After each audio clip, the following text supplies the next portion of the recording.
After returning from studying abroad, my sister became a staunch anti-abortionist, yet she unexpectedly became pregnant, suffering from severe morning sickness that nearly caused her to die from shock. To help my sister marry into a wealthy family, our mother urged her to pin the child on the young master of that affluent household. Concerned for my sister's health, I advised her to terminate the pregnancy. Later, my sister came to my hospital for a miscarriage.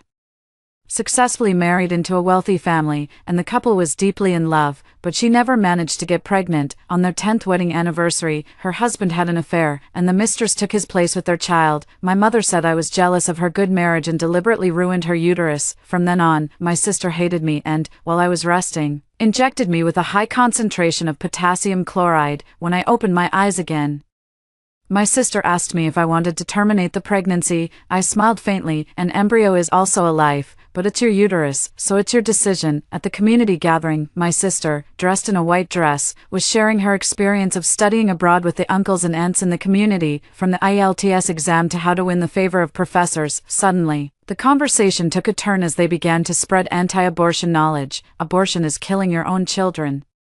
It will lead to discord between husband and wife and the breakdown of the family. A woman's uterus should not become a slaughterhouse. The harm caused by one abortion is equivalent to that of 10 normal childbirths. Foreign experiments have shown that children born after an abortion not only have lower intelligence and weaker constitutions but also unstable emotions. For the sake of family happiness, everyone must cherish every hard-won child. The aunties in the audience, mostly over 50, strongly agreed with the younger sister's point of view. Just as she was about to continue speaking, she suddenly clutched her stomach, feeling nauseous and retching. After being taken to the hospital, she was found to be 2 months pregnant. Her mother was so furious that she slapped her across the face, demanding to know whose child it was. Do you have any idea how much money and effort I spent to arrange a matchmaking meeting for you with the wealthiest family? How could you end up pregnant? My younger sister, Xiangqing, kept crying. I don't know. I really don't know. I only attended a class reunion and slept for one night. My mother thought my sister was lying, but I could tell she genuinely had no idea. In the overseas study community, there are often hundreds of pages of PDFs exposing scumbags. It's entirely possible not to know who the child's biological father is, but in the following days, my sister's morning sickness was so severe that she almost vomited her insides out. The smell of rust made her vomit. The smell of food makes me vomit. The smell of sweat makes me vomit even more, to the point of feeling dizzy and disoriented. In extreme agony, my sister never once mentioned the word anti-abortion. She even hesitated about whether to keep the child. However, her mother was cunning and planned to take it one step at a time. Anyway, it's still early in the pregnancy, so it won't be noticeable. I've arranged everything at the restaurant for the blind date, and there's a private room upstairs. After the meal, you can rest for a while. In a few months, you'll become a wealthy lady and give your child a better life. Why not go for it? Xiangqing was deeply moved by these words, but when she thought about the hardships of pregnancy, she still hesitated. Finally, she turned her gaze toward me. Sis, do you think I should keep this child? The same question had occurred in my previous life. As a gynecologist, I felt heartbroken seeing her suffer from severe morning sickness, nearly to the point of shock. For the sake of her health, I advised her to terminate the pregnancy. Later, my sister successfully married into a wealthy family, but she remained childless for many years, as anxious as an ant on a hot pan. Whenever this happened, my mother would make sarcastic remarks. If you had listened to me back then, you would have had both a son and a daughter by now. Firmly seated as the wealthy lady of the household, on our 10th wedding anniversary, my husband brought home his 9-year-old illegitimate child. He even complained that my sister couldn't bear children. I kindly took in my sister after she was kicked out of the house, but she stole potassium chloride from my hospital and injected it all into my body while I was resting. My mother then helped dispose of the syringes and medication, claiming to the outside world that I had died suddenly. Thinking of this, I snapped out of my daze and calmly replied, an embryo is also alive, and your uterus is your decision. I'll just have to wait and see, with this child in the picture, whether her life in the wealthy family can be happy and long-lasting. My sister ultimately decided to keep the baby. With a wave of her hand, my mother assigned me the task of taking care of my sister's daily needs, strive to cure her morning sickness. I rolled my eyes inwardly. Even Nobel laureates can't achieve that. How can they expect a gynecologist like me to do it? In my previous life, I took care of my sister in every detail after she had a miscarriage. But what was the result? She instead blamed me for performing abortions on patients, claiming I had killed countless babies and affected her blessings. I couldn't hold back and retorted, didn't you have an abortion too? My sister seemed to have been hit where it hurt. I'm doing this for the sake of my health, out of necessity. You're actively killing people, and you'll end up in hell, boiling in a cauldron of oil. The double standard was crystal clear. This time, I'm not going to do such thankless work. Mom, I can definitely take care of her, but over the years, I've performed abortions for many people. If I get too close to my sister now, could it affect the blessings of the child in her womb? As soon as she heard that I had performed abortions over the years, my sister's anti-abortion gene was triggered once again, and she pointed at me, saying, "Abortion is murder. Xiangyu, stay away from me. I am a leader in humanistic care and cannot live with a woman like you who endangers lives." My mother couldn't persuade my sister. She had no choice but to take care of her personally, and within 3 days, she was utterly exhausted. Without Xiangqing holding me back, I was quite content. Half a month later, several colleagues from the department gathered for a meal. As soon as I sat down, the new intern excitedly pointed toward the window and said, "Look, there's a beautiful woman on a blind date, and she looks so much like Teacher Xian." I turned to look and realized it was actually Xiangqing. Sisters, how could they not look alike? But I didn't make a sound.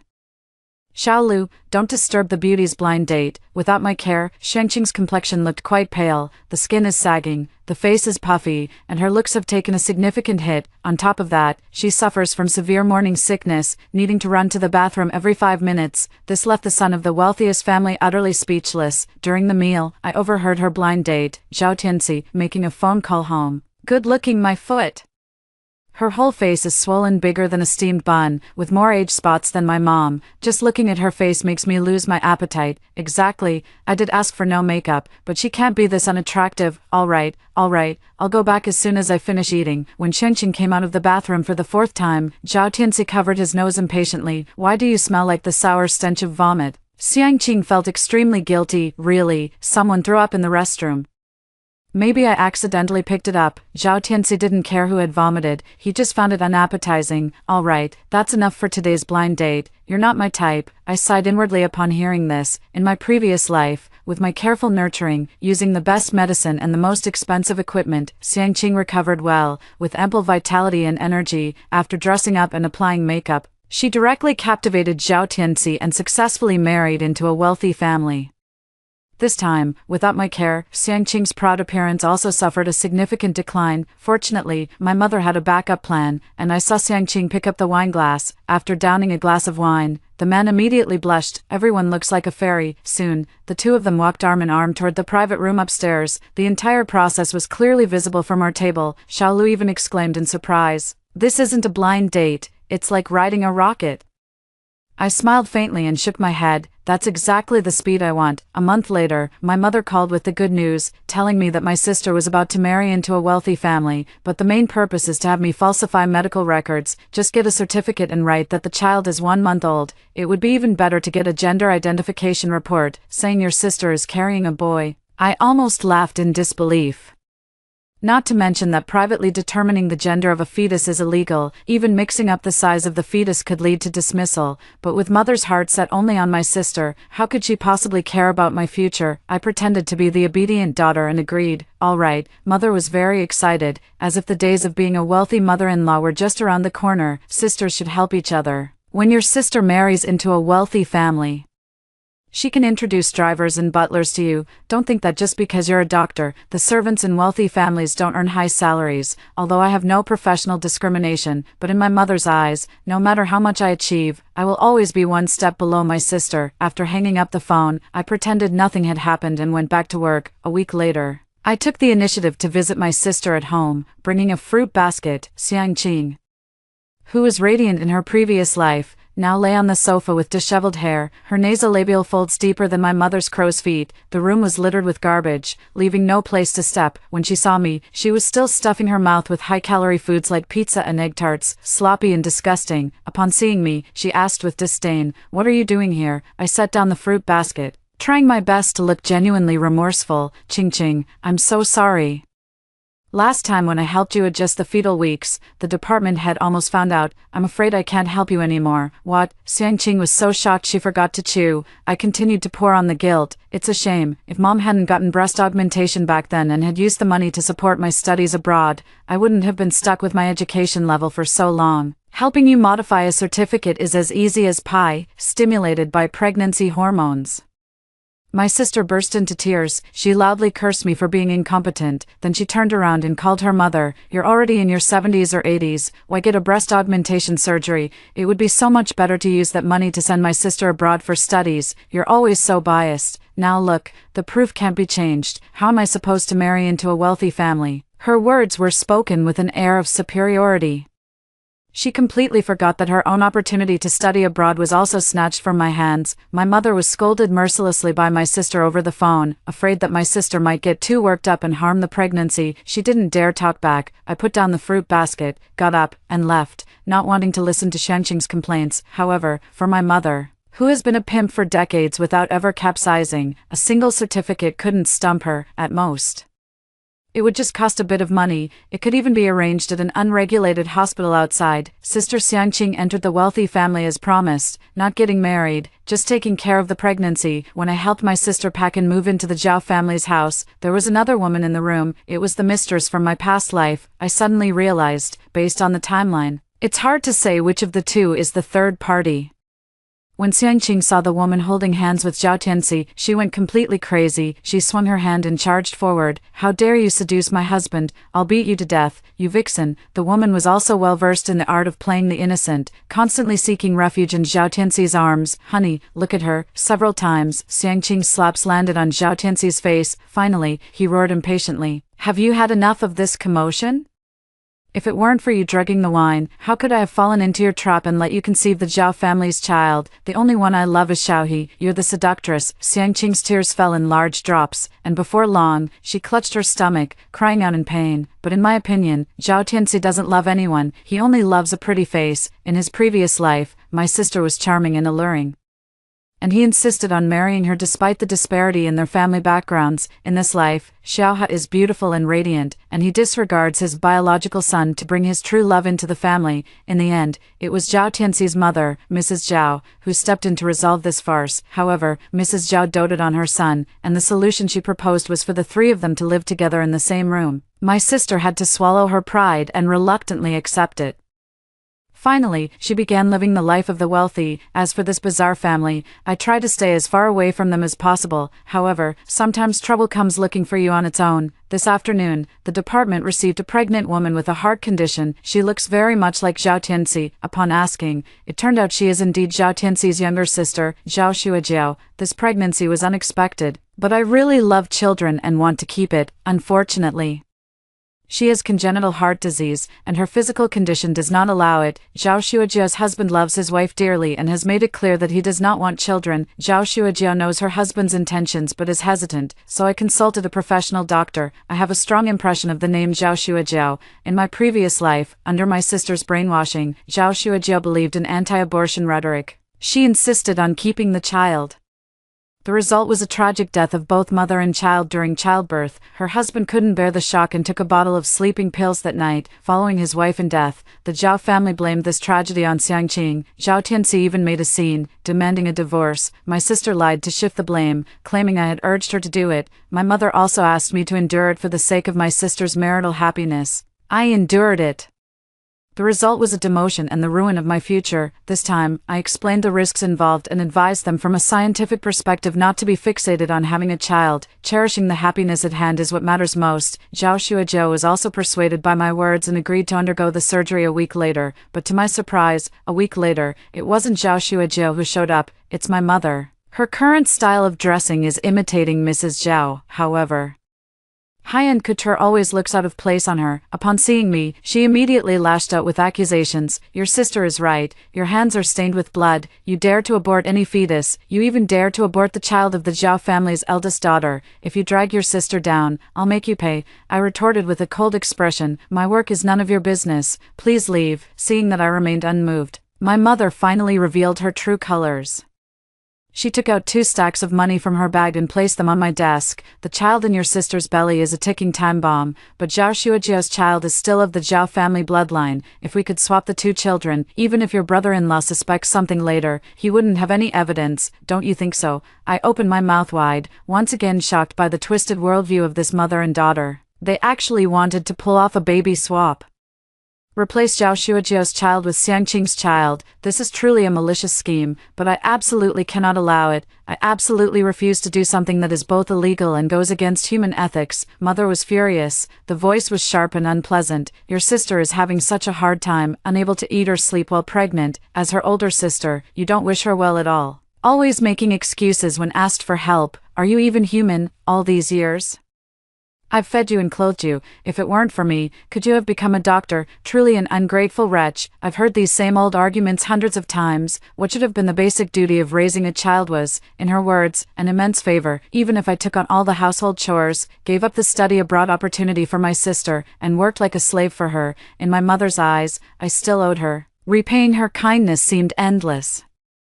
I suppressed the disappointment in my heart. My sister's struggles are a result of your lack of effort as a mother. If you had been wealthy from the start, why would my sister have needed to get pregnant to cling to a rich second-generation heir? If you're incompetent yourself, don't try to gaslight me. After saying that, I kicked her out of the office. However, Zhao Shuajiao had already been persuaded. Over the past few days, I have been calling her to work on her mindset. I hope she can face her health condition squarely and not be fixated on having a child, but she cried over the phone, saying, Dr. Xian, but my sister-in-law says a woman's womb shouldn't become a slaughterhouse. I can't do something that pits mother against child. I get a headache every time I hear these anti-abortion arguments. Is the life of an embryo a life? But your own life isn't. But I can't persuade a girl who wants to be a mother. Besides, I couldn't tell her that in her previous life, her fate was a tragic one, dying with her unborn child and then being followed in death by her lover. Another week passed, and after experiencing an unexpected shock, Zhao Shuajiao was taken to the hospital by her family. This time, Mrs. Zhao was also present. Xiang Qing followed along under the pretext of a prenatal checkup. Fearing that Zhao Shuajiao might give up on this pregnancy, I stood outside the hospital room. Listening to Xiang Qing brainwashing Zhao Shuajiao, every woman gets nauseous when she's pregnant. I've never heard of anyone dying from it, so don't listen to the doctor's nonsense and give up on the baby. You finally got pregnant, which proves you and this child are meant to be. You absolutely must not have an abortion, or it'll be hard to have a child later. Believe me, I'm pregnant too. I used to vomit so much I felt like the world was spinning, but I got through it. But having an abortion really does bring bad karma. Zhao Shuajiao was completely taken in by her persuasion. However, Zhao Shuajiao's husband still insisted on not having children. Shuajiao, I can't bear the risk of losing you. Whether we have children or not doesn't matter. How could I go on living without you? Madame Zhao also found herself in a dilemma. At that moment, I pushed the door open and walked in. Seeing me, Xiang Qing shouted excitedly, Mom, it's her. She's the one who wants to abort your own grandchild. Xiang Yu, how could I have such a heartless and ruthless sister like you? Just because you're short on KPI, you'd actually target my nephew. You'll pay for this. Mrs. Zhao's level is clearly much higher than Xiang Qing's. Upon hearing this, she just glanced at me indifferently. Shut up. Wait until Dr. Xiang finishes the examination. Xiang Qing angrily fell silent. I conducted a preliminary examination for Zhao Shuajiao. The situation is not very good. A decision needs to be made early. After the examination, I intentionally had Zhao Shuajiao's husband take her to the downstairs department for further tests. I, on the other hand, invited Mrs. Zhao to the office for a private discussion. Half an hour later, Mrs. Zhao emerged with a look of anger on her face, but she quickly adjusted her emotions and, with a kindly expression, took Xiang Qing home. However, Xiang Qing was uneasy, fearing she might lose Zhao Shuajiao's child. Mrs. Zhao reassured her, how could I not want my own grandson? With today's advanced technology, I believe there are better hospitals abroad to help Shuajiao with her pregnancy. Xiang Qing's anxious heart finally settled. A few more months passed, and the number of admissions to the hospital's obstetrics department continued to decrease. Many expectant mothers even changed hospitals at the last minute. Intern Fallou said that recently, rumors have been circulating from unknown sources, claiming that doctors at the second affiliated hospital have performed countless abortions. Not a single baby under their care has been born alive. The exaggeration is no less than saying that we doctors are murderers. Yet, as absurd as these rumors are, some people still believe them. One day, on my way home from work, I saw many elderly women gathered at the hospital entrance, conducting anti-abortion protests. They held up loudspeakers and chanted, every year, approximately 13 million abortions are performed in hospitals, equivalent to one Wenchuan earthquake every 2 days, one Tangshan earthquake every 7 days, and one Nanjing massacre every 9 days. Our children can die fighting for our country, but they cannot die at the hands of their own mother. I felt chills all over my body. Such high-sounding words. Does caring for the child justify disregarding the life and health of the pregnant woman? Is this ignoring women's reproductive freedom? I waited patiently at the door until dark, then followed them as they left. Sure enough, at the supermarket entrance, I found them settling wages with their mother. To spite me, the mother and daughter truly spared no effort. Another 8 months passed, and it was time for Xiangqing to have her premature birth.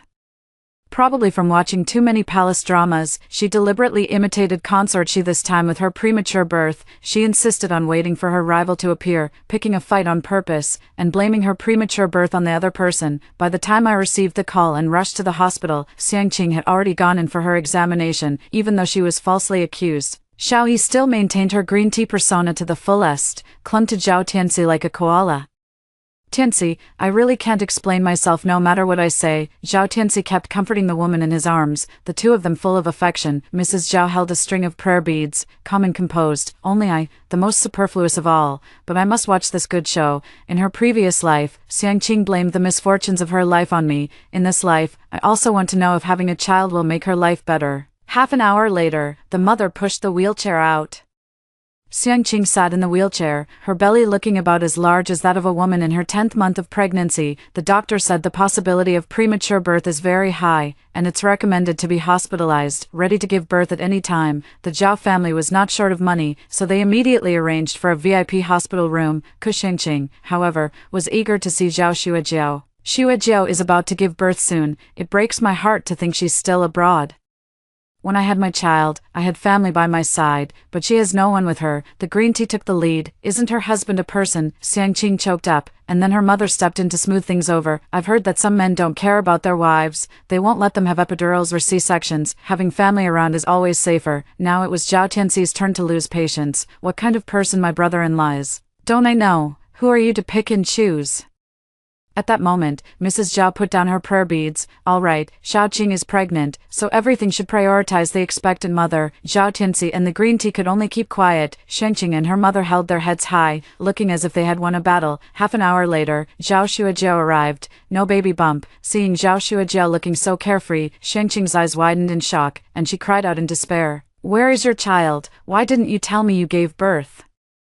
At this moment, Zhao Xuejiao was radiant, with a flat stomach that showed no signs of having ever been pregnant. She replied gently, Xiaoqing, after careful consideration with my husband, we've decided not to have children. The well-laid plan suddenly took an unexpected turn. Still at the moment before success, Xiangqing was so angry that she spoke without thinking. Abortion will bring retribution. When you die, you'll go to hell, climb mountains of knives, and be boiled in oil.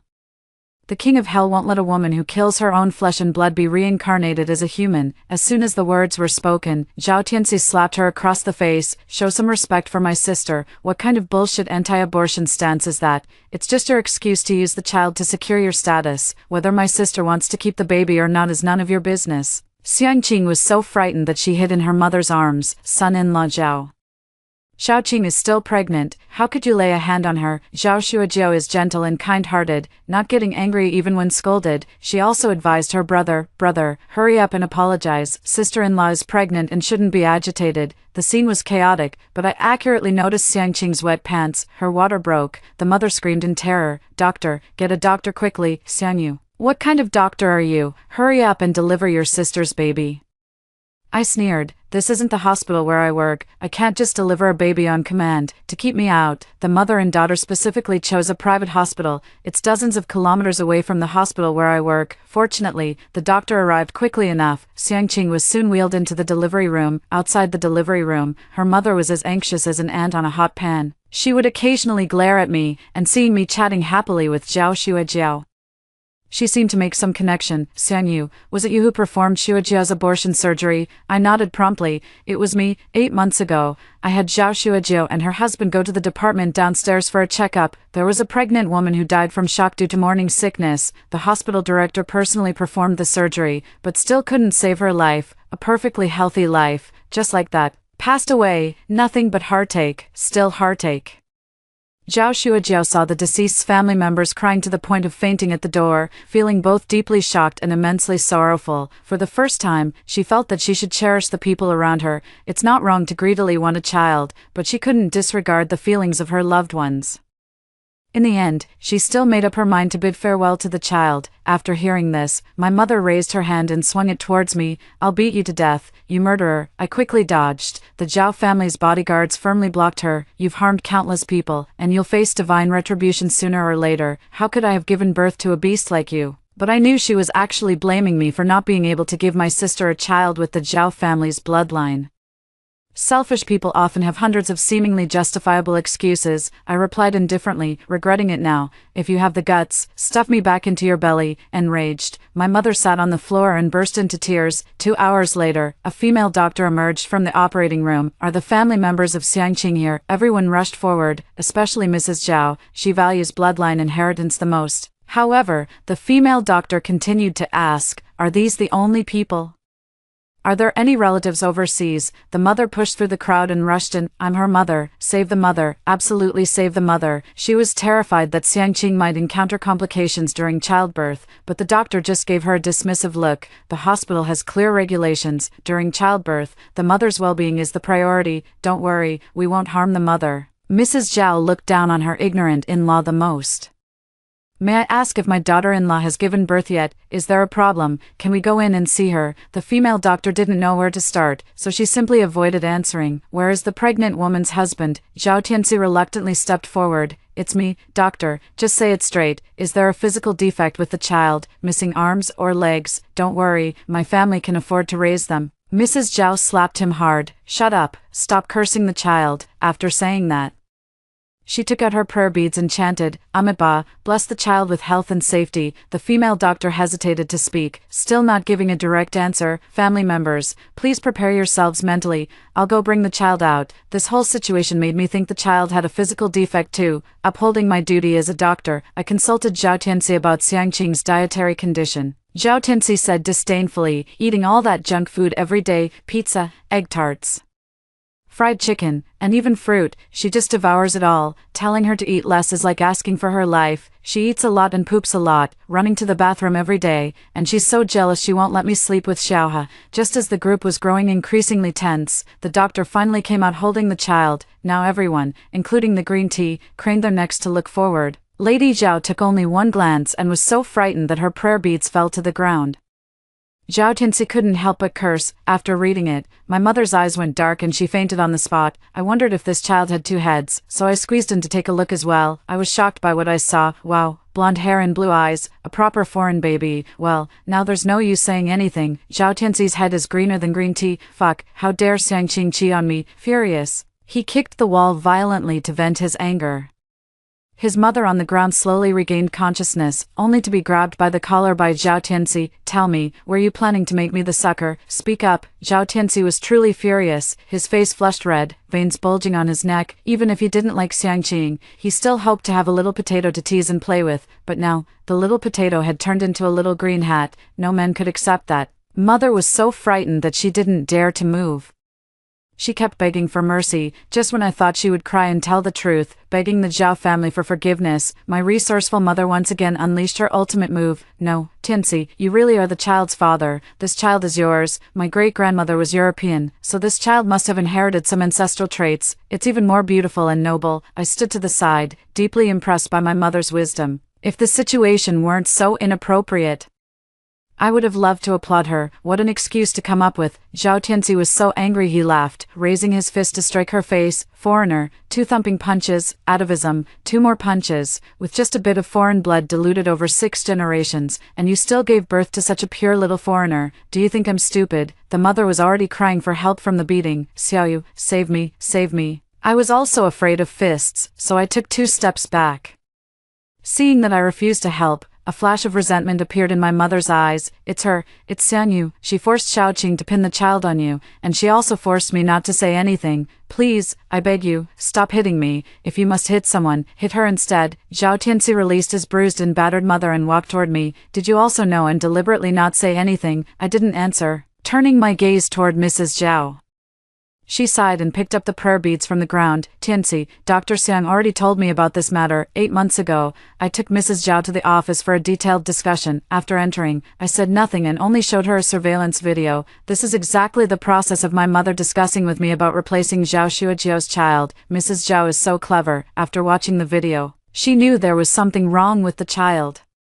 She didn't even ask me whether the child was actually her son's. Rich people are not foolish. Better than listening to nonsense, it's better to do a DNA test and let the facts speak for themselves. Mrs. Zhao had originally planned to wait until the child was born to do the test, but the moment she saw the child, she knew the answer. Upon hearing such explosive news, Zhao Tianxi was filled with rage and intended to rush into the ward to beat Xiangqing. Stopped by Mrs. Zhao, she can scheme against me, but she must not harm my sister. It was the first time I learned that even a scumbag could be a sister's treasure. However, one flaw cannot obscure the splendor of the jade. Zhao Tianxi remains a scumbag in my heart. When Xiangqing came out of the delivery room, she was already unconscious. At night, when she woke up, she saw the whole family gathered by her bedside. She thought she had given birth to a son, and that a life of luxury was now within reach. She looked excitedly at Zhao Tianxi.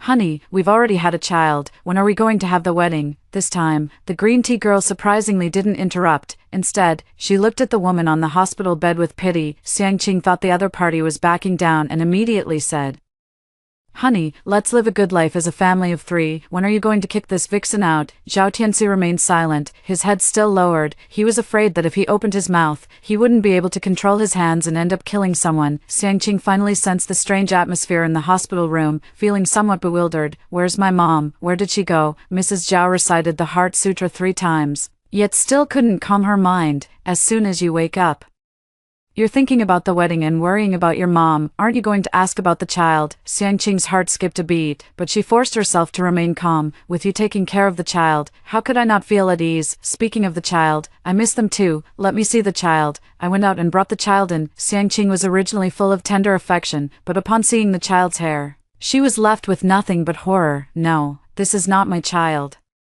Xianyu, you switched my child, deliberately framing me, right? I praised. You think really fast on your feet, always quick to pin the blame on me. However, Zhao Tianxi could no longer hold back. Shut up. She came out of the delivery room looking like a little foreigner. Who could have swapped her out? Xiangqing, how dare you plot against my sister's child? I will never marry you in this lifetime. Xiangqing covered her face and wept bitterly.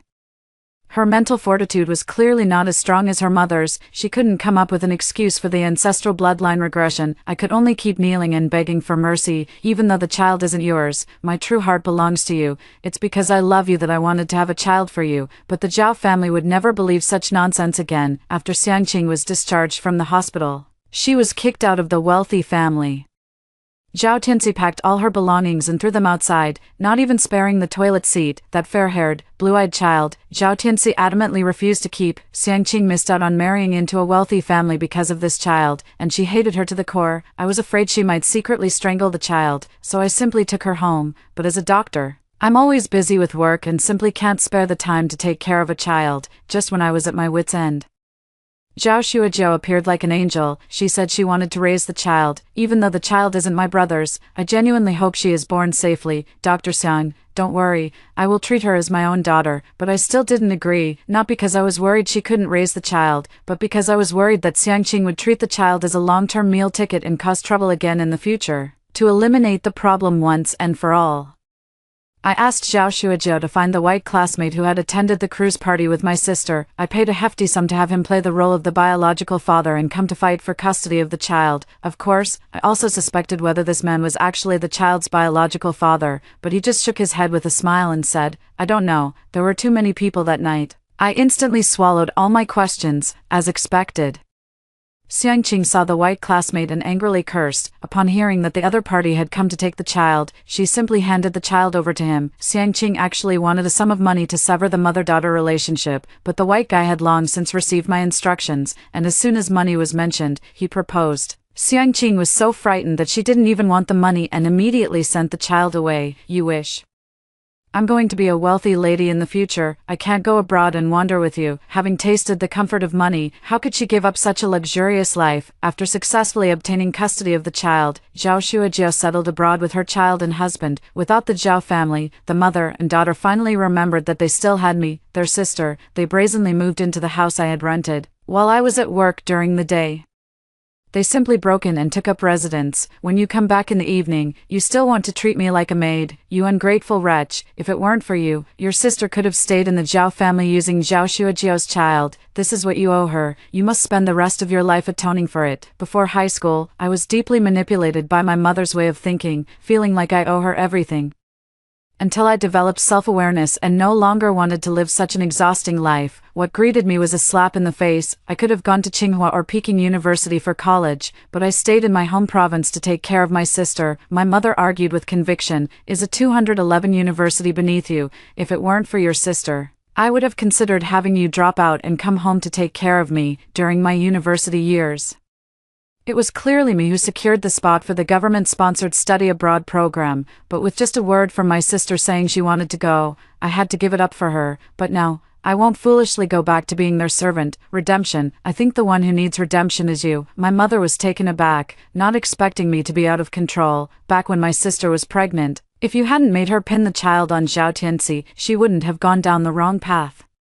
Maybe she could have married into a wealthy family by now, truly carrying on the Zhao family line. Under my mother's influence, Xiangqing had always been prone to shifting blame. After hearing my words, I found them very reasonable. If it weren't for that blonde, blue-eyed child, she would have already married into the Zhao family. Exactly, Mom, it's all your fault. If it weren't for your terrible idea, how could I have been kicked out? The mother, accused by her beloved youngest daughter, was utterly heartbroken. It's because you have no shame. You got pregnant and then believed in some anti-abortion nonsense, refusing to get rid of it. I went through so much trouble to arrange a blind date for you with the son of the richest man, and you couldn't even make it work. Who else can you blame? It was the first time Xiangqing had been scolded by her mother. Furious, she picked up an apple and threw it at her mother's head. "It's all your fault. It was your terrible idea."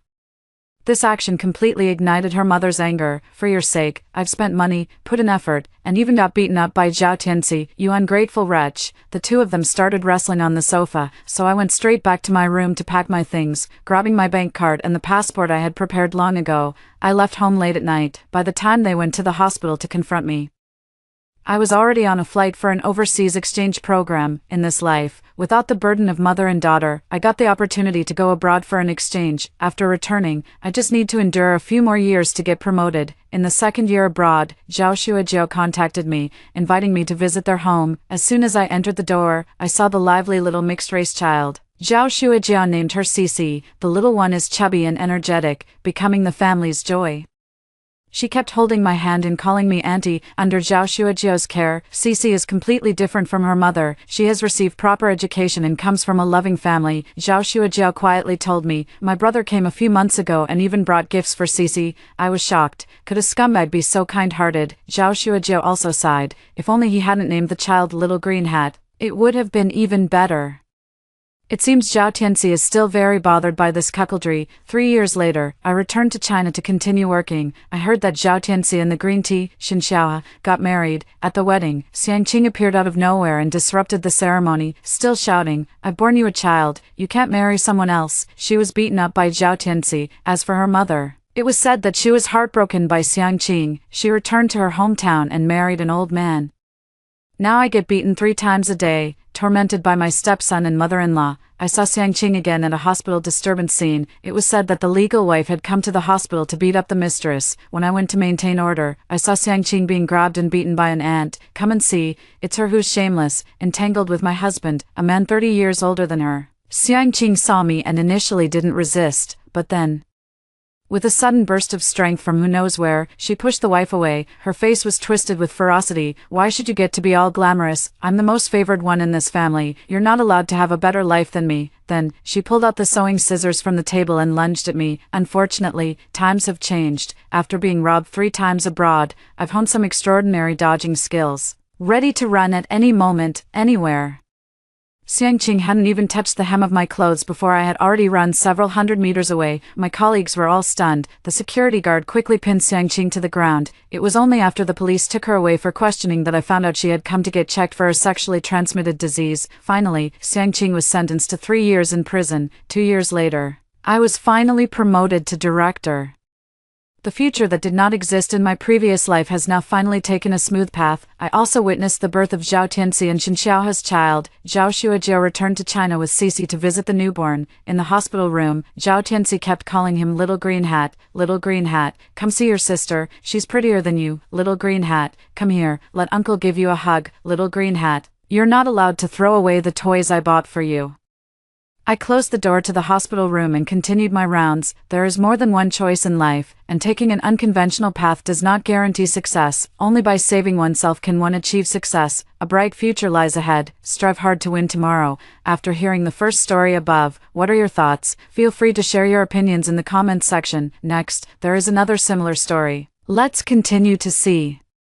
Yen Master George of J City once joked with the yellow immortal in the mountains as a child and was cursed to not live past 25. Only by marrying a spirit speaker and utilizing their power of words can the curse be broken. In my previous life, my stepsister Sarah impersonated me as the spirit speaker and went to marry George. Fortunately, I discovered it in time and rushed to the wedding to stop them. Afterwards, I used my spirit 10 powers to lift the curse from George. A year later, he found my stepsister's body at the foot of the mountain. He forced me to exhaust all my spirit 10 powers to revive my stepsister, then finally threw my barely alive self into a dog cage. You impersonated a spirit 10 master just to become a wealthy wife, and you even stole Sarah's credit. Sarah climbed a 99-story temple to pray for me, which is how I broke the curse. If it weren't for you, I could have married Sarah long ago. When I opened my eyes again, I had returned to the time when the Green family came to propose marriage. George rushed to say, Sarah also carries the bloodline of the Smith family. I want to marry her, but who said that the Smith family bloodline must be spirit speakers? A lowly illegitimate daughter dares to dream of becoming the Yen madam of our Green family. George's mother coldly rebuked. Sarah trembled as she hid behind George, clutching tightly at the hem of his clothes. Mom, Sarah and I are truly in love. I won't marry anyone else in this lifetime but her. George shielded Sarah behind him, coughing up blood after speaking. A flicker of disgust flashed through Sarah's eyes, and I knew that within half a year, George would fall seriously ill and pass away. No, if you don't marry the spirit speaker, you won't live past 25. George's mother, overwhelmed with grief and anger, glared at Sarah with intense hatred. Then she took my hand, scolding George for being unreasonable and insisting that only I could become the Yen madam of the Green family. Mom, she's a fake spirit speaker. Sarah is the only true one, and I also heard that if someone from the Smith family bloodline climbs a 99-story temple to pray, it can break the curse. George's mother frowned upon hearing this. Is that true? In the previous life, George found Sarah's body and her diary at the foot of the mountain, leading him to believe I was the real culprit behind Sarah's death. He stubbornly believed that Sarah had crawled up the temple step by step, kneeling and bleeding, writing a blood-letter prayer for him to break the curse. Sarah accidentally fell to her death while descending the mountain. The truth is, Sarah was caught as the other woman by the wife, panicked and fled to the mountains to hide, and died from the fall in her carelessness. Because of this, he forces me every day to use my spirit-speaking powers to resurrect Sarah, but he also knows the dead cannot return to life. He just wants to torment me. In the end, he drained my blood and threw me into a dog cage to fend for myself. In this life, I don't want to interfere in any of their affairs. After receiving George's affirmative reply, his mother disdainfully pulled her hand away from mine. I smiled contemptuously. Since George has someone he likes, let them be together then. My father, standing nearby, looked at me in shock. No way. In my previous life, because my father was greedy for the Green family's wealth and status, he immediately agreed to send me into the arranged marriage. I only agreed to marry George to break his curse because I remembered how the Green family had once helped my mother, dad, both my sister and aunt have agreed. Please, just let us be together. Sarah's eyes brimmed with tears as she spoke in a choked voice. Father looked troubled. Not because he was worried about my marriage being stolen, but because he feared George might die after marriage, worried Sarah would be bullied by the Green family, and dreaded her becoming a widow. He had never heard of such a method to break the curse, but couldn't withstand Sarah's persistent pleading. Father pulled her aside and asked, "Is that solution really effective?" Sarah smiled and said, "Dad, just wait for me to become the Yen madam of the Green family and enjoy a life of ease with you." Father happily agreed to the marriage alliance between the two families and even discussed picking an auspicious date for the wedding. Then, with an apologetic look, he said, "Sherry, since your sister likes it, just let her have it, no matter what it was, as long as Sarah said she liked it." Both he and George would demand that I give it to her for free.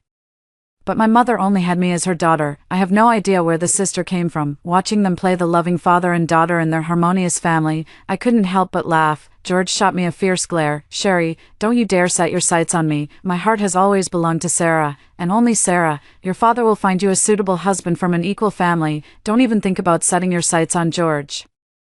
He's clearly afraid I'll compete with his illegitimate daughter for a man, as if I'd ever stoop so low. No need. Kevin from the Murphy family is quite suitable. I'd like to arrange a marriage with him. Hearing this, everyone present was shocked. Sarah was the first to burst into laughter, then pretended to cover her mouth casually. Sister, the eldest son of the Murphy family is not only mute but also impotent. Are you really going to marry him? I know how you feel about brothers of one.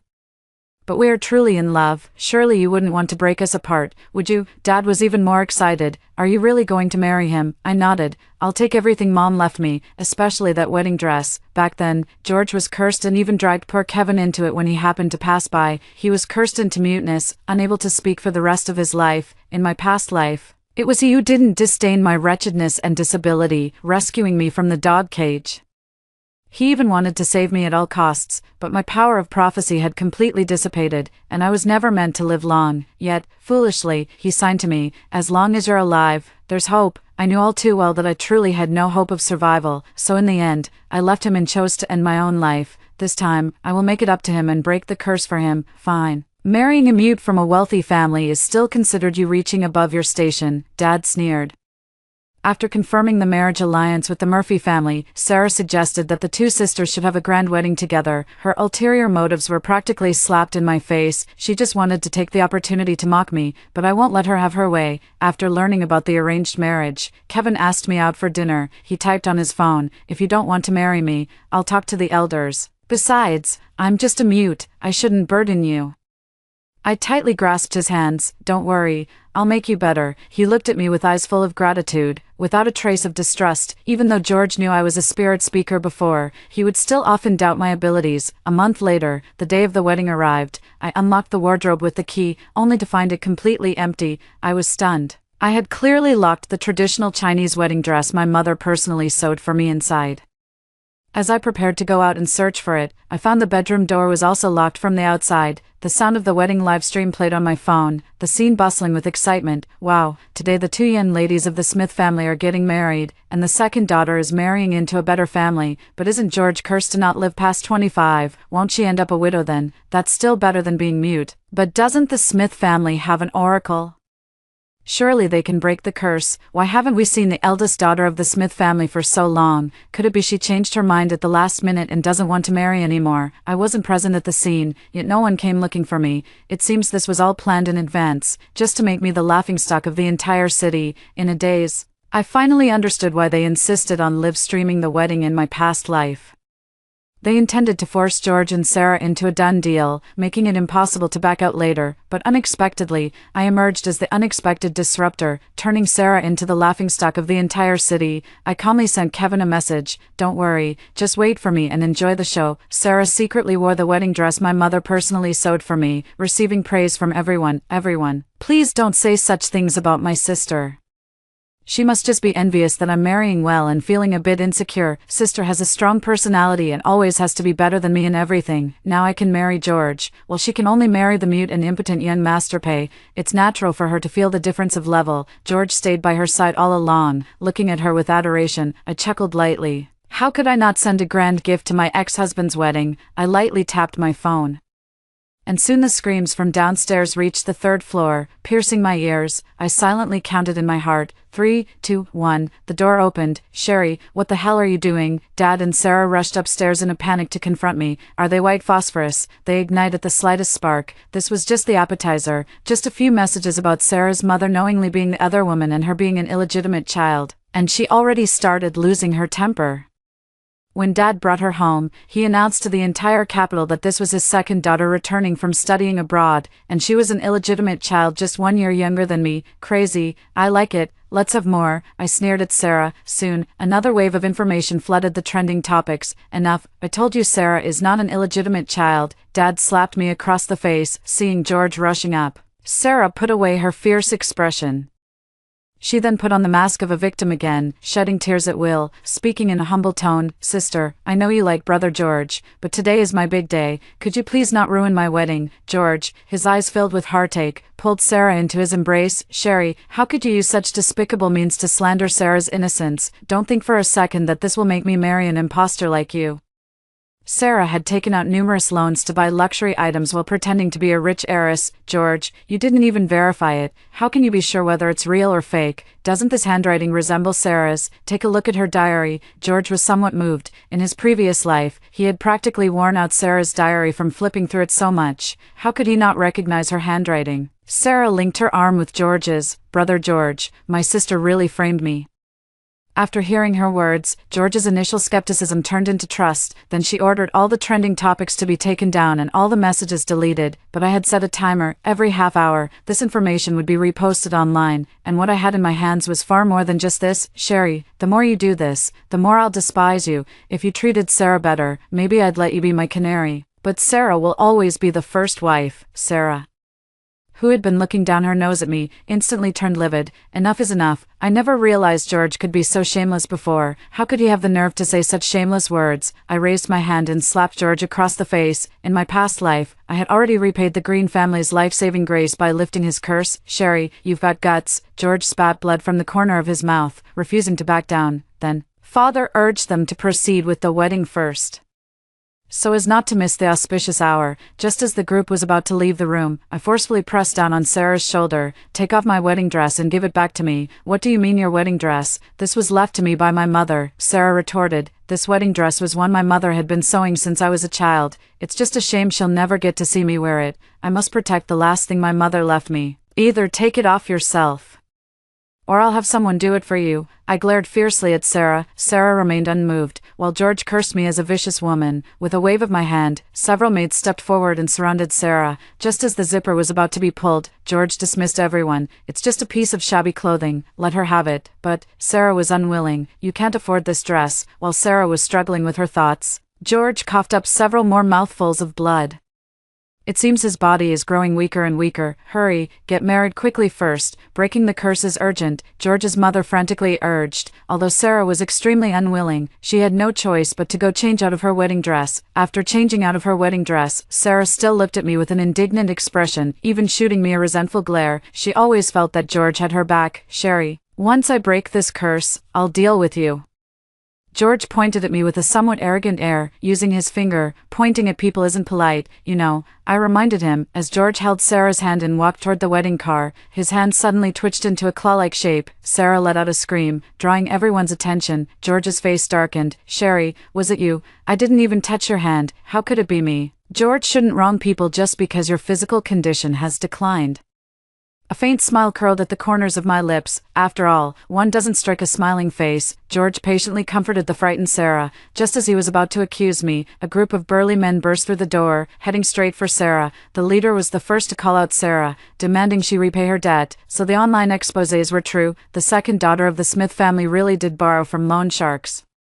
Then her marriage into the Green family means she found a sucker to pay off her debts. Guess it takes two to tango. The surrounding guests, though startled by their sudden intrusion, still laughed and jeered. "It wasn't me. I didn't borrow the money. Sherry stole my ID to take out the loan." "Brother George, it really was my sister who framed me," Sarah pleaded with George. George's eyes were filled with shock and even more so, anger. "Sherry, must you ruin Sarah's reputation completely?" I smiled disdainfully. Without any evidence from Sarah, he could still accuse me, but only the person themselves can take out a high-interest loan, and what's more, they keep video and photo records. "Do I, the eldest daughter of the Smith family, lack this little money?" The leader firmly stated that Sarah was the creditor, and today was the final repayment deadline. If the money wasn't repaid, they would ruin the wedding. Sarah's eyes showed panic as she coquettishly told George that was when she was young and naive, tricked into taking out the loan. George, both helpless and heartbroken, repaid the $50 million for her. "Sarah, your face." George looked at the person beside him in confusion. Sarah's face was covered in red patches, and spots of varying sizes had appeared all over her body. "The wedding dress my mother made for me was stitched thread by thread with jasmine flowers soaked for 49 days. Sarah is allergic to jasmine." But who knew the reaction would only show up now? The moment Sarah saw the mirror, she flung it at me. "Sherry, it must be your doing. You just can't stand me marrying better than you." I deftly dodged, and the mirror smashed into Dad's face. "Sherry, you ungrateful wretch, why did you dodge?" Dad covered his face and cursed angrily. "If I didn't dodge, should I just let myself be bullied?" George was so furious he spat out more blood and hastily married Sarah. "Sherry, I'm late." I smiled and walked over to Kevin, taking his hand to go home together. Upon hearing Kevin's voice, everyone exchanged wide-eyed glances, thinking they must have misheard. After confirming the arranged marriage with him, I used a bit of my spiritual speech power every day to enable him to speak. However, as long as the curse remains unbroken, he can only speak a few words. The curse can only be completely broken after the consummation of marriage. If I were to break a curse for just anyone, I would lose years of my life. Only by breaking the curse for my partner can I avoid shortening my lifespan. After marrying Sarah and bringing her home, George couldn't wait to consummate their marriage. As usual, Sarah bragged, "Brother George, he wanted me so many times in one night. That impotent brother-in-law of yours probably can't satisfy my sister, can he?" Kevin saw me scoffing while eating fruit and asked curiously what had happened. I caressed his face with my hand. "Someone said you're no good." Kevin pinned me down, and when I woke up, my whole body ached. No one knows where the rumor that he's no good came from. The next day, I urged Sarah to go to the temple and pray for him, to enjoy a life of wealth and luxury. Sarah agreed to climb a 99-story temple, kowtowing at every step to pray for blessings. A month later, Sarah returned home with a body covered in bruises and scars. She handed a protective talisman to George. George held her tightly in his arms and said, "Sarah, you've worked hard. When my curse is completely broken, we can grow old together." George carried the protective charm with him every day, but his health showed no signs of improvement, so he went to ask Sarah about it. Sarah found some secret remedy from who knows where and told him to drink it. George endured the foul-smelling medicine, and thinking it was given by his beloved Sarah, he gulped it down in one go, but strangely, his health has improved slightly compared to before. Meanwhile, many online comments claimed I was impersonating a spirit speaker, insisting that only Sarah was the true spirit speaker. George even appeared in public looking refreshed and energetic, prompting everyone to marvel at his luck in having a spirit speaker break his curse, yet I could clearly see his vital energy was even more depleted. What appeared to be improvement was more like a final flicker before death, but none of that concerns me. As long as they're happy with it, that's all that matters. Meanwhile, I'm busy investigating the Smith Group. All of it was my mother's hard work. Back then, my father knew my mother was a spirit speaker and used sweet words to deceive her, eventually convincing her to marry him. My mother's ancestors were spirit speakers, and the lineage is passed down only to daughters. When I heard George say that the Smith family bloodline would produce a spirit speaker, I found it utterly ridiculous. Later, Father even had Mother use her spirit speaker abilities to help him become one of the 3 major families in the capital. When he realized Mother was of no use to him, he sent people to hunt us down and eliminate us completely, but we encountered the Green family, who rescued us, and thus we owe them a debt of gratitude. Those who betrayed me and my mother will pay a heavy price. The Green family couldn't find peace either. Debt collectors came knocking every other day. Sarah's debts from outside far exceeded just those from the wedding day. It was just an appetizer for her at the time. Moreover, to pay off her debts, she left behind many videos of herself in various positions with different people in bed. I'm really curious what George's expression will be when he finds out. Should we say she's naive and kind-hearted, or has she been fooled again? I anonymously sent the video to George and his mother. His mother never liked Sarah, the illegitimate child. From the beginning, she only agreed to let her in because she thought Sarah was a spirit speaker who could break the curse on her son. Besides, now that she believes her son's curse has been lifted, she has even less need for Sarah. Moreover, Sarah was drowning in debt, and after marriage, it would become their shared marital debt. George's mother had to inexplicably pay off $100 million for Sarah, which she couldn't bear any longer. After seeing the video, George's mother completely lost it. The Green family was in complete chaos. George's mother demanded they get divorced and insisted Sarah return all the money used to pay off the debts. Sarah claimed the videos were fake and that I had framed her. However, George's mother had the video authenticated first before confirming its authenticity. She slapped Sarah across the face, and the two began wrestling with each other. George tried to intervene in the fight but was pushed to the ground by the two, then he vomited a lot of blood. Even more than before Sarah gave him the medicine. Seeing her son's severe condition, George's mother forcefully pushed Sarah away. She immediately turned to tend to her son. Didn't she say the curse was already broken? Why is it getting worse, son? Could it be that she's actually the fake spirit speaker? George's eyes were filled with confusion. His curse should have been lifted by now. He should be healthy and well. So why is this different from his past life?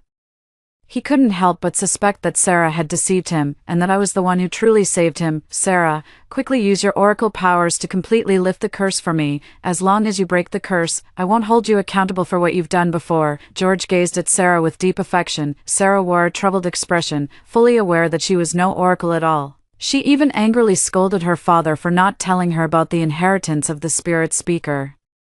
During that month at the temple, she hooked up with other wealthy men. She thought that if George really died, she would still have other options and wouldn't have to be a widow. When she felt enough time had passed, she would casually buy a cheap $2 or $3 talisman for George on the roadside. Later, George noticed something was off, and she, having heard about some miraculous medicine from who knows where, brewed it for him to drink.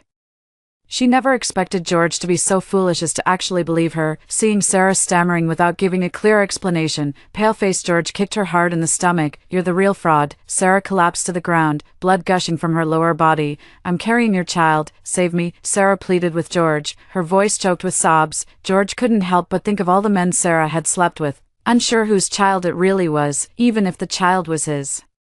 He no longer wanted it. Sarah just stayed on the ground, with no one paying attention to her. George suddenly realized that Sarah seemed nothing compared to me. I would stay by his side and take care of him when he was sick. I would remind him and prepare 3 meals a day for him to prevent stomach aches. While Sarah only spent money on clothes and bags every day, she never truly cared for him. It turned out Sarah didn't love him, but his money. George believed I could save him, so he called me, Sherry.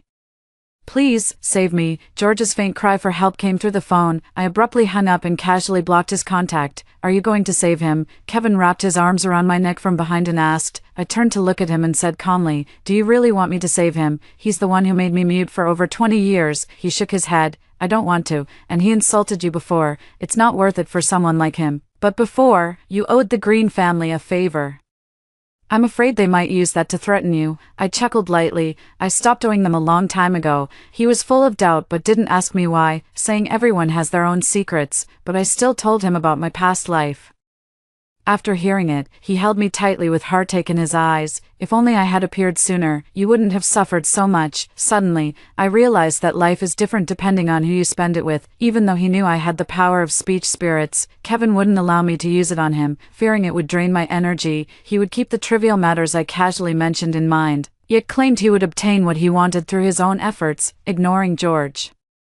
His mother brought him to the Green family instead. His physical condition was worse than I had imagined. His hair had turned almost completely white, and his face was deeply lined with the marks of time, but I didn't feel the slightest bit of pity for him. He had brought this upon himself. George walked up to me with his mother's support, trying to grab my hand. Kevin blocked his hand. "Sherry, since you love me so much, you can definitely break the curse for me, right? As long as you help me. The position of the Green family's young mistress will still be yours. I will love you properly. It was always Sarah who came between us before." George's eyes brimmed with tears. "You've got the wrong person. I can't save you," I said coldly. With a thud, George knelt before me. His mother said, "A man's knees are as precious as gold," and quickly pulled him up. "Even if she is a spirit speaker, you shouldn't kneel to her," his mother scolded. He pushed his mother's hand away. "Sherry, only you can save me now. You've been reborn too, haven't you? I know now that it was you who saved me in our past life." I shrugged my shoulders. "From now on, we have nothing to do with each other." Seeing my indifferent attitude, George's mother stomped her feet in anger. "If it weren't for our Green family saving you and your mother back then, would you even be alive today, you ungrateful wretch? We should have never saved you in the first place." George quickly covered her mouth. "Sherry, my mom just spoke out of worry in the heat of the moment. Please don't take it to heart. Why would I care about insignificant people? Besides, now that I'm married to Kevin and we've consummated our marriage, I no longer have the ability to lift curses for others. I haven't fully repaid the Green family's kindness yet, as George knows best. Moreover, after a spirit speaker gets married, they lose the ability to lift curses. You should take this time to seek out other spirit speakers in the world." Upon hearing my words, George's mother's eyes turned red, and she actually knelt down as well. "Sherry, please, I beg you, save our George. He's my only son, and I don't want anything bad to happen to him. There is still a way to extend his life, but it would only give him a few more years, no more than 30 at most." The thought of how George tortured me to the point of wishing for death in my past life made me feel that letting him die instantly would be too merciful. So I told them the method. Whether they believed it or not was none of my concern. "Feed the yellow weasel with a drop of your heart's blood for a week, and you'll live a few more years. But if you want to completely break the curse, there's no chance." They went back and immediately followed this method. George's white hair had turned black, and the frequency of his coughing up blood had decreased. Every time George saw Sarah, he would demand that she divorce, but she refused. He spent his days beating Sarah to apologize to me, but what good did it do? If it weren't for you, I would have married Sherry long ago. Only after losing me did he realize the genuine feelings I had for him before. Sarah thought George's curse had been lifted and reverted to her coquettish demeanor. She explained to George again that it was because she loved him that she had done those absurd things. She had fallen for their trap because she believed those people had medicine that could save George. She even endured when George hit her, saying it was fine as long as he was happy, but George had long lost trust in her and directly exposed all the embarrassing things she had done. No one in the Green family gave her a friendly look, and they didn't even prepare meals for her.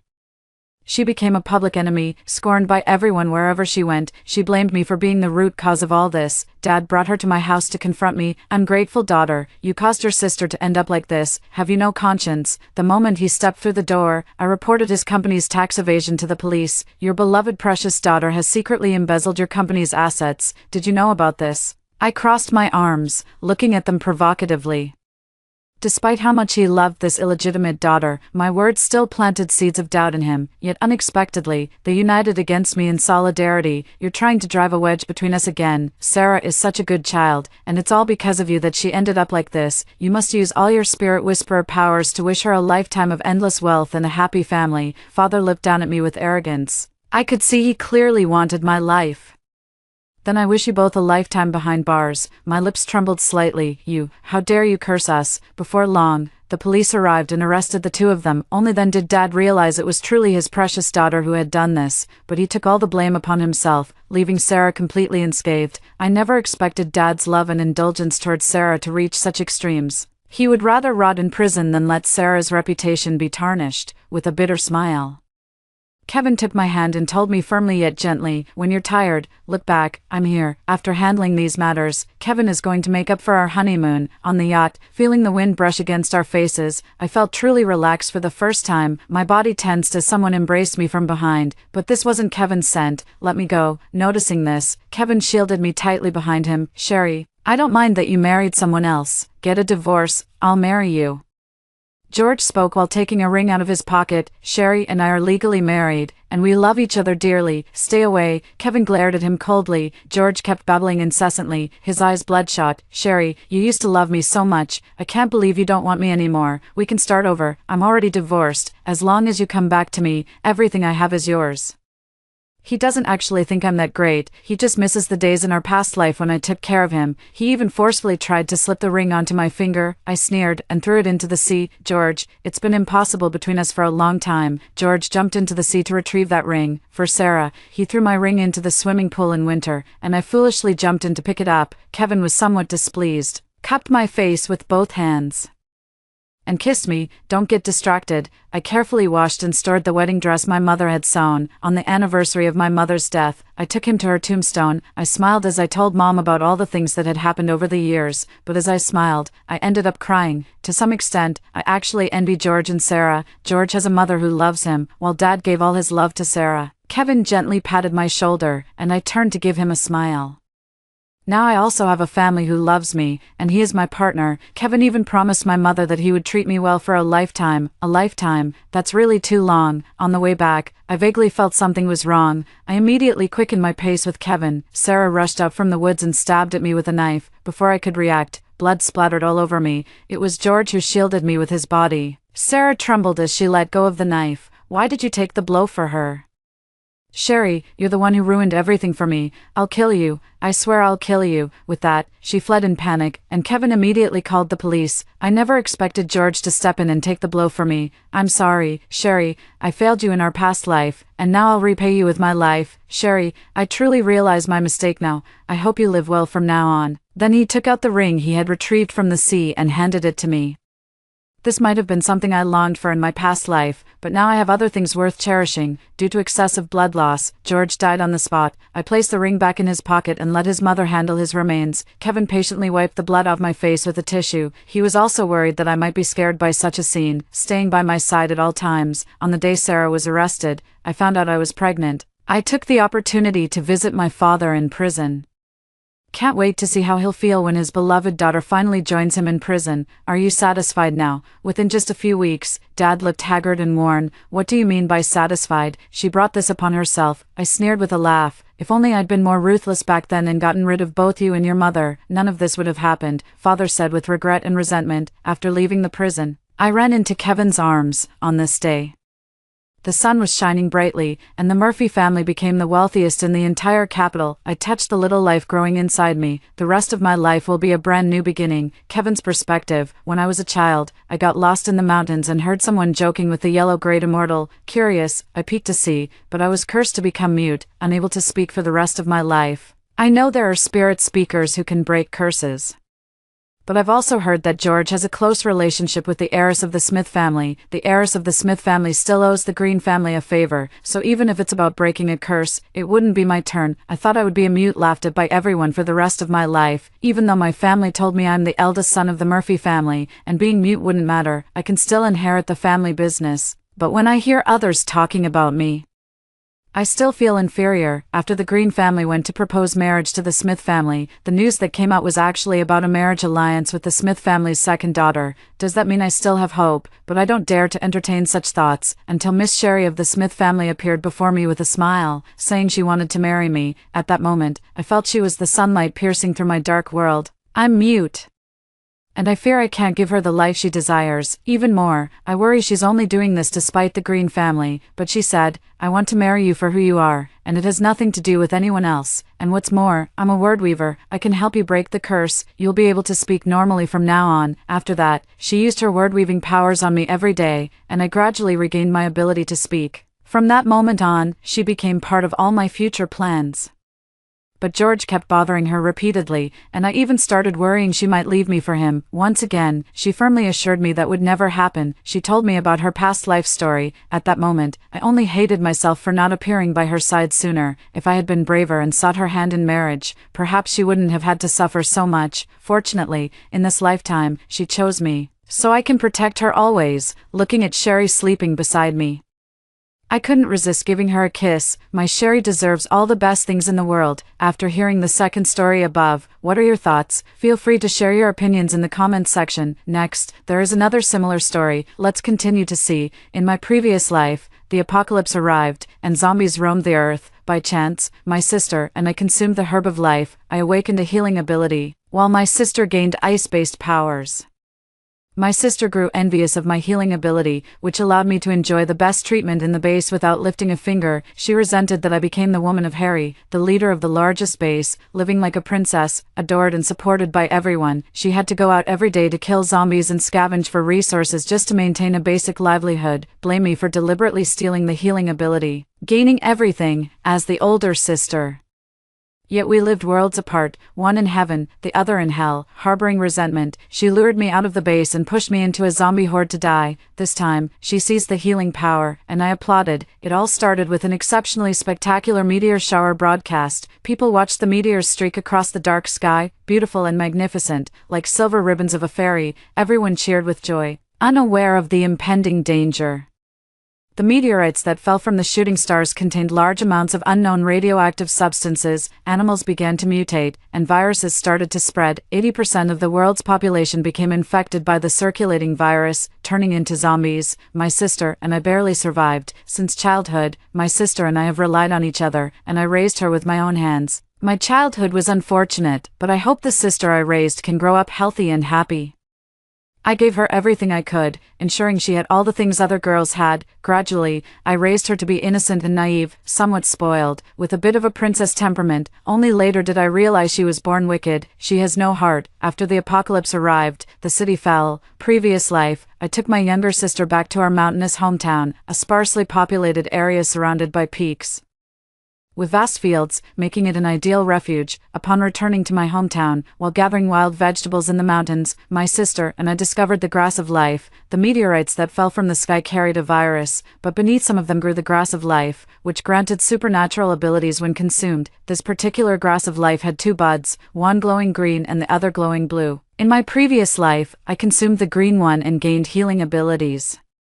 The younger sister ate the blue one and gained ice-based supernatural abilities. Opening her eyes, she found herself reborn at the moment when the life grass was discovered. The younger sister snatched the green plant and swallowed it whole. I realized that my sister had also been reborn. I silently ate the blue one, sneering inwardly. Oh, foolish little sister, do you think obtaining a healing ability means an easy life? You'll have to experience for yourself the suffering I endured in my past life. There's no such thing as a free lunch in this world. After gaining supernatural abilities, my sister couldn't wait to drag me off to the major base. Sis, let's go to the base. I've acquired healing powers. I should use them to help more people and make a difference. Anna, I'd advise you to keep your abilities hidden at the base. Don't let others know. At least wait until you can protect yourself before revealing them. Why shouldn't I, sis? If you want to hide your own powers, go ahead. But I'm going to shine brightly with this ability of mine. Oh, could it be that you're jealous of my healing type superpower, afraid that if others find out, they'll all come to curry favor with me, and I'll gain more resources to live a better life, right, sis? It's okay, whatever I get that I don't need, I can share with you. I looked at her condescending tone of charity and remained silent. She had already been blinded by greed. My sisterly bond with her had already been completely worn out in our previous life. We're about to be surrounded by zombies here. Let's pack up all our supplies and head for the gathering base. The crystal cores in zombies' brains can upgrade supernatural abilities and enhance power levels. The zombies are still in their early stages now, making them easy to kill. I've been slaying them as I travel along the way. My younger sister, however, found the zombies disgusting and filthy, fearing they would tarnish her image as the beautiful goddess of healing, so she stayed in the car and watched me kill the zombies. Along the way, my ice-based abilities gradually leveled up to the 8th tier, giving me basic self-defense capabilities. In this lawless post-apocalyptic world, it's essential to learn how to conceal one's strengths and bide one's time. On the road, we encountered a convoy heading in the same direction, likely also bound for the base. Seeing the two of us young girls alone, they stopped their car, exchanged glances, and walked toward us. I quietly activated my special ability, preparing a lethal move. My younger sister, seeing the two men approaching, happily opened the car door and stepped out. Big brothers, are you heading to the base too? Take me with you. I have healing abilities, and my sister and I brought a lot of supplies. The two men's eyes lit up, their malicious intentions completely unconcealed. Encountering such a precious ability along with supplies, flaunted so openly, who wouldn't want it? Little sister, I'm Andy, and this is Bob. You can just call us big brothers. Little sister, really, you have such an amazing ability. With you around, we can safely reach the base. We're really lucky to have met you. If you can join our team, we'll all protect you. You'll be the most important person in our group, big brother. My name is Anna Cooper. You can just call me Anna. It's true, look. This is healing power. It can cure all injuries, and when leveled up, it can even bring the dead back to life. Just give me the cores you collect, and I promise I'll take you to new heights. The two exchanged glances, their eyes brimming with greed. Little sister, you're truly amazing. With you around, we can rest easy on this journey. From now on, you'll be the treasure of our team. We'll give you all the cores to eat. Is that your sister in the car? Oh yes, my sister, Penny. I wonder if your sister has such powerful abilities too. My younger sister glanced back at me, afraid I might steal her spotlight, and said with a wink, as for her, she just has an ordinary ice-based ability, very low level. She wouldn't be much help to us. The two of them exchanged glances when they heard I had ice-based abilities, wanting to recruit me into their team. It's fine if she's an ordinary person. With such a capable sister like you, we're willing to take her in. Let her come with us to the base. My sister is quite independent, just let her drive behind us. Besides, her abilities are so weak, she can't contribute much to us anyway. Let her kill zombies on her own to earn resources. These two men clearly had more brains than my sister and wouldn't let go of me, the ice-powered one. They started walking toward me, seeing that I hadn't even gotten out of the car. They were somewhat wary of me, my sister, watching them approach me. Thought I was benefiting from her presence and stomped her feet in frustration behind them. They walked up to my window, knocked on it, and signaled for me to roll it down. I recognized Andy among them, the silent one who had been a lackey under Harry, the base leader in my previous life. This man was ruthless, extremely greedy for money and lustful. My ditzy, big-breasted sister would surely be devoured without a trace if she stayed with them. I watched them without saying a word, then stepped on the gas and pulled up beside Anna. Anna, are you going with them or coming with me? Hearing my question, the two behind grew anxious, afraid the prey in their grasp might slip away. I'm not going with you. I want to go with them. Sister, you're not jealous that I can enjoy better resources and get more things here, are you? That's why you don't want me to stay. I don't want to suffer with you, killing filthy zombies and struggling to have enough food and clothing. You should stay too, don't worry, for my sake, I'll make sure they take you along. Traveling with so many people is much safer than driving alone. Hearing Anna's words, the two people behind felt relieved, and the car door that had been slightly ajar in front also closed. Harry, Andy, these devils, these bone-crushing monsters, the farther I stay away from them in this lifetime, the better. No longer planning to pay any attention to Anna. In this life, the consequences of one's own choices must be borne alone. I was about to hit the road alone when suddenly countless vines flew out from all directions, firmly gripping all four wheels. Andy walked over, opened the car door, and pulled me out. Little sister, it's not safe to travel alone. Come with us. I already promised your sister I'd take you along. I can't go back on my word now. The vines were Andy's supernatural ability. I was no match for him, so resistance was futile. I'm only level 10, but he's already level 12. I couldn't resist, and I didn't want to reveal my ability level now, so I had no choice but to follow them into the car. Along the way, we encountered more and more zombies. Andy's team was out searching for food and medicine. They found some food, but the medicine had already been taken by others. This time, however, he gained a healing type ability and an ice type ability. Andy was overjoyed. This trip hadn't been in vain. As soon as they got in the car, Andy pulled Anna aside to treat their injured teammate. They had been out for half a month, and with someone wounded, they were eager to return to the base. The injured person was named Leo, the team's lightning type ability user. During a food skirmish with another team, he was ambushed, leaving a wound that pierced through his chest. The injury had already become infected, and he was running a high fever. Andy pulled her over. Anna, this is our team's lightning type ability user, our main combat force. Please save him quickly. Don't worry, Andy, leave it to me. Anna began the treatment. As her ability reached his chest, Leo's bleeding soon stopped and his fever subsided. A flash of amazement passed through everyone's eyes, but as Anna continued the treatment, she couldn't release any more powers. Andy asked anxiously, Anna, what's going on? Andy, I've exhausted my powers. I'm only at level 1. I just need to absorb a few crystal cores to level up. Don't worry, Andy, I can definitely heal him. The crystal cores were obtained at the cost of team members' lives. They were supposed to be handed over to the base first, then distributed or exchanged for supplies, but now they were being given to Anna to consume, which made many people unhappy. My sister has crystal cores. She's been killing zombies all along. They're in her bag. Anna pointed at me and shouted loudly, this ungrateful wretch. I still have 15 crystal cores in my bag, which I was saving to reach level 15. Sis, you won't blame me, right? I'm just trying to save someone. This guy needs these cores more than we do now. Let me use them to save him first. All the supplies I gathered were loaded onto their truck, and now they even want to take the crystal cores I risked my life to obtain. I don't want to. In her personal bag, Anna, killing intent mixed with hatred uncontrollably flooded his mind. I swiftly formed an ice shard and sent it straight toward Anna's forehead before anyone could react. Anna, seeing the unmistakable murderous intent in my eyes, widened hers in shock. The moment it touched her forehead, the ice shard suddenly melted away. Damn it, there's at least a level 15 superhuman here. After everyone reacted, Andy quickly released vines and tied me up.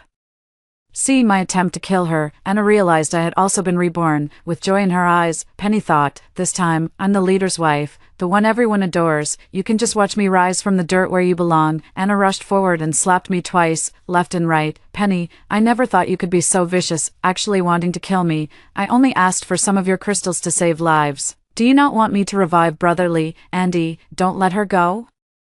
I never imagined she would try to kill me. From now on, she's no longer my sister. Andy came up and kicked me twice, knocking me to the ground. He snatched my bag from me and handed it to Anna. Anna absorbed my crystal, and her ability directly leveled up from 1 to 5. She opened her eyes with satisfaction. Andy, I've reached level 5. I can continue treating brotherly now. After healing Leo, they continued their journey back to the base. I was tied up with my hands, beaten, and then thrown into the trunk, ready to be taken back to the base to be handed over to the leader, Harry, for punishment. Covered in blood, I lay in the car, my hatred for Anna reaching its peak. Anna, I won't let you get away with this. Every bit of pain you've inflicted on me, I'll return it to you, piece by piece. Upon arriving at the base, I was thrown to the ground. In my previous life, I married Harry, and we held a grand wedding witnessed by everyone at the base. Anna ran to me seeking refuge. I had her thrown out on the grounds that I didn't know her. Anna was particularly delighted to see me in such a wretched state. Those who were high and mighty in their previous life have been pulled down from their pedestals. She stepped on my face and ground her foot. Bending down, she whispered in my ear, Sister, we're back at the base. Look, I've reached level 5 in my abilities without even killing zombies. Everything I want is delivered right to me. In our past life, you were the one on top, but in this life, you're beneath my feet, ha ha ha. You say you've lost your healing powers and turned into this state. Do you think Harry would still want you now? Anna, because you're my sister, I'm warning you, whether you believe it or not, stay away from Harry, he's not a good man. In our past life, I was protecting you by keeping you away from me. Sister, the base leader isn't a good man. You're just afraid I'll win his favor, aren't you?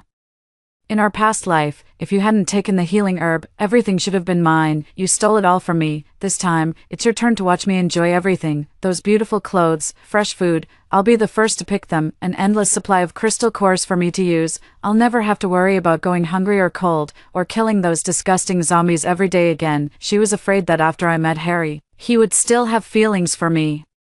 So she slashed my face with a knife. The pain was so intense that I rolled on the ground, the wound long and deep. My hands were tied, making it impossible to unleash my abilities. Later, Andy took Anna and me to meet Harry. Harry was quite good-looking, tall, handsome, and with the harmless appearance of a kind-hearted man. He was already a level 20 superhuman. After meeting Harry, Anna was eager to get close to him, but, silly sister, nothing comes for free in the apocalypse. You only see the beautiful bouquet of flowers, not the blood and piles of bones hidden beneath. Harry looked at me with utter disdain, but considering my ice-based abilities still had some utility, he didn't kill me. He fitted me with an ability suppressor and demanded I hand over a set amount of crystal cores each month to keep me alive. At the base, Anna threw herself at Harry every single day. Harry never turned her away, going with the flow, and soon the two of them were entangled together. Anna finally achieved her goal and moved into the small villa. Beautiful clothes and fresh food were delivered to Anna in an endless stream. Crystal cores were also continuously presented to Anna. Anna lived a glamorous life for quite some time, always making sure to flaunt her success by parading in front of me several times. Anna's supernatural ability level kept rising higher, and her healing power grew increasingly stronger. To maintain the base's rule and expand its territory, Harry frequently exchanged resources with other bases. Anna's healing power was the most commonly traded resource. Despite the supply of crystal cores, her abilities were still severely overexerted each time. Gradually, Anna's body grew weaker and weaker. The grand wedding she had been looking forward to was still nowhere in sight. Brother Harry, I don't want to heal others anymore. Let me rest for a while. I can't take it anymore. Anna, please help me one more time. Our base is about to become the largest one soon. Don't you love me the most? Once I've built the largest base, I'll even hold a grand wedding for you that everyone will attend. By then, all the resources will be at your disposal, and I'll even have your sister Penny witness it all. Anna, wouldn't you like that? Brother Harry, I would love that, really. Will you hold a grand wedding for me? I want my sister to witness my happiness with her own eyes, really. Anna, help me one more time, it'll be done soon, just bear with it a little longer. By the time I returned to the base and saw Anna again, 2 years had already passed. My special ability had already reached level 25. With the experience from my previous life, my level rose very quickly. The device that controlled my ability had long been destroyed by me. What remained was just for show. I didn't want the base to hunt me down before I grew strong enough, so I dutifully handed in the most basic crystal cores every month. This time when I returned to the base, Anna was waiting for me on the only path I had to take. Sister, I'm about to have my wedding next month. I came to give you an invitation. You must come on time, she said. I looked at her smug face but remained silent, noticing how loose her clothes hung on her. I could clearly see the needle marks on her hand. Your special ability must have reached level 30 by now, right? Yes, sis, I don't have to brave the wind and rain or fight zombies. Harry keeps sending me a steady stream of crystal cores. I breezed right up to level 30. She's even planning the grandest wedding for me. Not like you, sis. You're such an ugly freak. Probably no one would want you anyway. I touched the scar on my face. In this apocalyptic world, the uglier you are, the safer you'll be. I couldn't care less about looks. Strength is what truly matters for survival. I disdained to say more to her. Only what one earns with their own hands truly belongs to them. What's free has its price secretly marked in the dark. I don't want to be someone else's caged canary. And her comeuppance came swiftly, without me lifting a finger. Don't worry, dear sister, I will definitely attend your wedding. The base Harry now controls is already the largest one. Countless resources are continuously being delivered, along with various beauties. Harry indulges in the pleasures of the flesh every day, forgetting all about returning home. Anna had her tantrums too. Harry slapped her across the face. Anna's frail body crumpled to the ground. Anna, everything you have is because of me. Stay obedient, and you'll remain the lady of this base. If you push your luck, don't blame me for locking you up. You know drawing blood would have the same effect. Your level has been raised so high by my feeding that a single drop of your blood can revive the dead and regenerate flesh. Apart from being unable to purify the zombie virus, you've already achieved everything else. Harry, how many people have I helped you save over all these years? How did you become the leader of the first base? And this is how you treat me? What? Do you think those crystal cores you've been consuming came from nowhere? Who's been protecting you all these years? A healing ability alone can't keep you safe. Without me, you're nothing. You'll be eaten alive if you go out. How can you want everything? You're vain, and I've already satisfied you. Don't fantasize about what isn't yours. Harry patted Anna's face and said, "Get out. Just get out. The day after tomorrow is our wedding. Stay in the room these days and reflect. You can come out when it's time to get married." Anna was imprisoned by Harry. With guards stationed outside the house until the wedding began. The wedding was indeed exceptionally grand, attended by the entire city. As the wedding began, Anna saw me standing below the stage and smiled brightly. "Sister, everything of yours now belongs to me." I laughed heartily too, looking at him with eyes that seemed to regard a fool. I prefer things earned through my own hard work, the feeling of controlling my own freedom, rather than being a canary that can do nothing.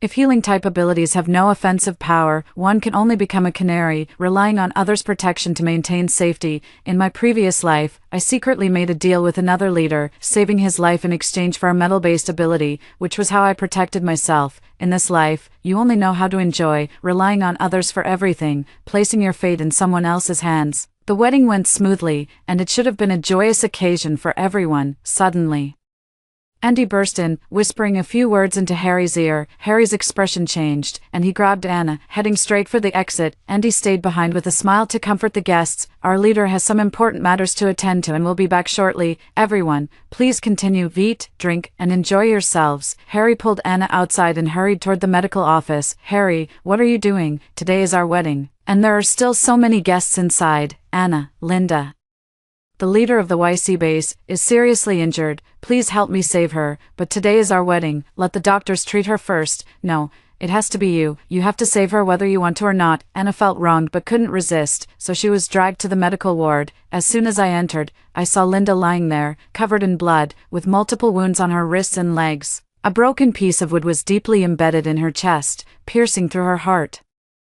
Harry immediately panicked and rushed over, grabbing Linda's hand. "Harry, I'm pregnant. Save me, save the baby. I've been protecting him. Thankfully, my stomach wasn't hurt." Harry's eyes lit up, and he gripped Linda's hand excitedly. He immediately became anxious. "Anna, come and save her quickly." Anna, watching their affectionate display, burned with jealousy, her eyes turning red. She had known before that Harry had more than one woman, but seeing it with her own eyes was truly blinding. Suddenly, a voice echoed in Anna's mind. "So what if it's your wedding day today? This is mine and Harry's child. You still have to obediently come and treat me. Harry never loved you. It's always been me. He only kept you around because of your healing powers."